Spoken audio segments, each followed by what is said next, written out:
টুপি কিনেছেন ঠিকই, তবে টুপি পরাচ্ছেন না কাউকেই বার্তা ব্রিগেডে আসা বাম কর্মী সমর্থকদের। বিতর্কের শুরুটা কুণাল ঘোষের টুইট নিয়ে। কিছুদিন আগে তৃণমূল নেতা কুণাল ঘোষ তার এক্স হ্যান্ডেলে লেখেন, সিপিআইএম এর মিছিলে যাচ্ছে দেখলেই বুঝবেন বিজেপির ভোটার। ভোটের অঙ্ক সে কথাই বলছে। এখান থেকেই শুরু জল্পনা। তবে কি যারা ব্রিগেডে গিয়েছেন তাদের মধ্যে বিজেপি ভোটার রয়েছে? তৃণমূল নেতার দাবি ন্যাশাত করে দিয়েছেন ব্রিগেডে অংশগ্রহণকারী বাম কর্মী সমর্থকেরা। ব্রিগেড ময়দানের কাছেই বিক্রি হচ্ছে নানা রকমের জিনিস, তার মধ্যে অন্যতম হলো লাল টুপি। আর সেই টুপি কিনতে ভিড় জমাচ্ছেন বাম কর্মী সমর্থকেরা। তবে টুপি কাউকে পরাচ্ছেন না, চড়া সুর বাম সমর্থকদের গলায়।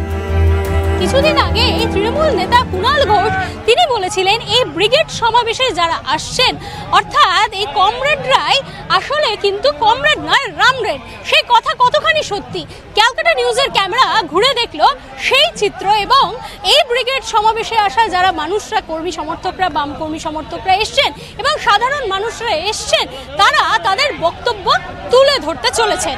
চোর এতদিন জেলে ছিল, জেল থেকে বেরিয়েছে চোরের মতো চোরের কথাটা বলছে, ওর কথা তো কোনো মানেই হয় না। বিজেপি আর তৃণমূল হচ্ছে পয়সার এপিট আর ওপিট, ওদের কোনো ইয়ে নেই, কথার কোনো মানে থাকে না ওদের কথা। টুপি পড়ায় ওরা 26,000 চাকরি খেলো আর 100 দিনে কাজ খেয়ে ফেললো, আর চোরেদের কথা বিশ্বাস করে আমাদের লাভ কি? টুপি আমরা কাউকে পরাই না। টুপি হচ্ছে কি লালের প্রতীক, যারা পেটের লড়াই করে। সাম্প্রদায়িক বিভাজন সৃষ্টি করে বাংলাকে ভাঙার চক্রান্ত চলছে, দাবি বাম কর্মীদের। কতভাবে আমরা চলবো, মানুষকে যতটুকু বলার আমরা বলছি, মানুষ যতটুকু বিশ্বাস করছে। তৃণমূলের ধাপ্পাবাজিতে মানুষ পড়ে গেছে এখন। লক্ষ্মীর ভান্ডার থেকে শুরু করে যাবতীয় যখন মানুষকে, মহিলা ভোটারদেরকে অনেক দিচ্ছে, এই কারণে আমরা এত ভোটার আমরা আনতে পারছি না। পশ্চিমবাংলাতে এখন শেষ করে দেওয়ার চক্রান্ত এটা দুইটা দল নেমেছে। আমরা চাই সম্প্রীতি বজায় থাকুক। সিপিএম, কমিউনিস্ট, আমরা যারা বামপন্থী করি, আমরা বারবারই চাই যে আমরা সম্প্রীতির কথা বলবো, এই নিয়ে আমাদের কথা।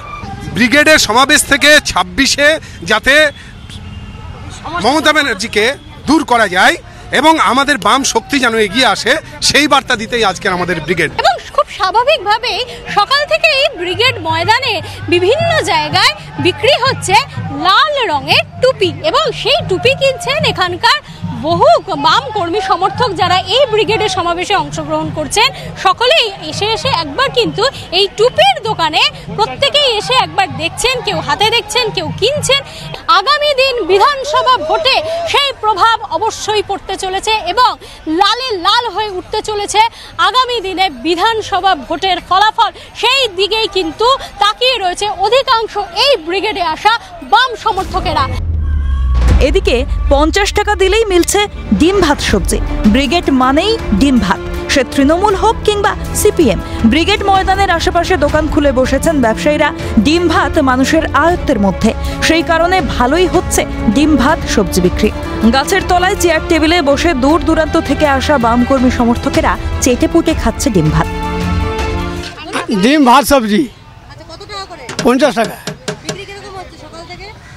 এখন তো কম আছে। ডিম সবজি। কোথা থেকে এসেছেন আপনারা?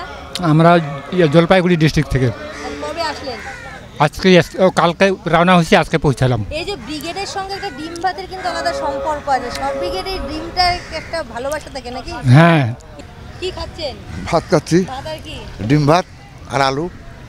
সব ব্রিগেডেই কি ডিমটা থাকবেই? ব্রিগেড মানে কি ডিম ভাত? তাই তো দেখছি সব জায়গায় তাই। সব জায়গায় ডিম ভাত। আমরা এখন ডিম ভাত খাবো। মানে এই ব্রিগেডটা হচ্ছে গরিব খেটে খাওয়া মানুষের ব্রিগেড। এখানে সব থেকে ভাত কম পয়সার মধ্যে ডিম দিয়ে হয়, তাই আমরা ডিম দিয়ে খাচ্ছি। এখানে মাছ মাংস কেনার মতো আমাদের খেটে খাওয়া গরিব মানুষের সামর্থ্যের মধ্যে পড়ে না, তাই এখানে যারা বিক্রি করতে এসছে তারা ডিম ভাতই নিয়ে এসছে, আর ডিম ভাতই আমরা খাবো। সব ব্রিগেডের সঙ্গে ডিমের কিন্তু একটা আলাদা সম্পর্ক আছে। তৃণমূলের ব্রিগেড হোক, বিজেপির ব্রিগেড হোক কিংবা সিপিআইএমের ব্রিগেড, এখানে দেখা যাচ্ছে ব্রিগেড সমাবেশকে কেন্দ্র করে ডিম ভাত বিক্রি হচ্ছে। তবে এখানে ডিম ভাত কিন্তু বিনা পয়সায় দেওয়া হচ্ছে না, রীতিমতো 50 থেকে 60 টাকা দামে বিক্রি হচ্ছে ডিম ভাত। লাল টুপি থেকে ডিম ভাত সব মিলিয়ে জমে গিয়েছে বামেদের ব্রিগেড সমাবেশ। 26-এর বিধানসভায় খাতা খুলবে বামেরা, দৃঢ় বিশ্বাস নিয়ে ব্রিগেডে হাজির শয়ে শয়ে মানুষ। ক্যামেরায় পুষ্পা দেবনাথ ও গোপাল তপাদারের সঙ্গে অদ্রিজা ঘোষ ও রেশমি দাসের রিপোর্ট, ক্যালকাটা নিউজ।